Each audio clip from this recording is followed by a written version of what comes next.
గ్రామ అభివృద్ధికి ప్రభుత్వంతో పాటు గ్రామస్తుల భాగస్వామ్యం చాలా అవసరమని ఎమ్మెల్యే చెదలవాడ అరవింద్ బాబు అన్నారు.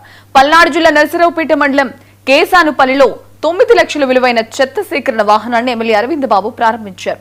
ఈ సందర్భంగా ఆయన మాట్లాడుతూ గ్రామాల అభివృద్ధి సాధించాలంటే కేవలం ప్రభుత్వ పథకాలతోనే సాధ్యం కాదని, ప్రజలు కూడా భాగస్వామ్యం కావడంతో పాటు దాతల సహకారం కూడా అంతే ముఖ్యమన్నారు. మనం పుట్టి పెరిగిన మన గ్రామాన్ని మనమే బాగు చేసుకుందాం అనే నినాదంతో దాతలు ముందుకొచ్చి ఈ వాహనాన్ని ఏర్పాటు చేయడం అభినందనీయమన్నారు. మరి పల్నాడు జిల్లా ముఖద్వారం నరసరావుపేట, ఈ నరసరావుపేట అసెంబ్లీ సెగ్మెంట్ లో కేసానపల్లి గ్రామం మొదటి నుంచి కూడా తెలుగుదేశం పార్టీకి కంచుకోట. మరి గ్రామ నాయకులు, కార్యకర్తలు, మహిళలందరూ కూడా ఎన్నో కష్టాలు అనుభవించి తెలుగుదేశం పార్టీని ఉమ్మడి కూటమి గెలిపించడానికి ఎన్నో కష్టాలు పడ్డారు. నిజంగా వాళ్ళ బాధలు ఇంటే కళ్ళమని నీళ్లు వస్తాయి. అన్ని కష్టాలు పడ్డారు ఆ రోజుల్లో వాళ్ళు.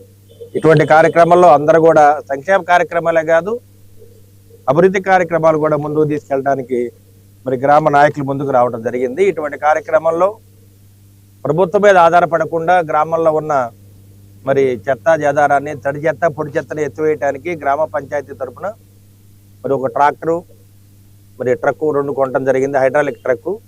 అంటే గ్రామాల్లో ఉన్న చెత్తనంతా కూడా మరి పోగు చేసి డంపింగ్ యార్డ్లో తీసుకెళ్ళడానికి ఈ కార్యక్రమం ఏర్పాటు చేశారు. ఇది చాలా గొప్ప విశేషం. ఎందుకంటే ఇటువంటి మంచి మనసుతోటి ఈ కార్యక్రమాన్ని అమలు చేశారంటే అన్ని గ్రామాల్లో నాయకులందరూ కూడా కళ్ళు తెరిచి నిజంగా ఇటువంటి పనులు వాళ్ళే చేసుకోవాలి. ఎందుకంటే గ్రామాల్లో ఉన్న నాయకులు మన ఎలక్షన్స్లో కూడా స్వచ్ఛందంగా ముందుకు వచ్చి జేబులో డబ్బులు ఖర్చు పెట్టి ఉమ్మడి కూటమి గెలిపించడానికి ఎంతో కష్టపడ్డారు. ప్రతి గ్రామంలో నాయకులందరూ కూడా అదే పనిచేశారు. కార్యకర్తలు కూడా అండగా ఉన్నారు.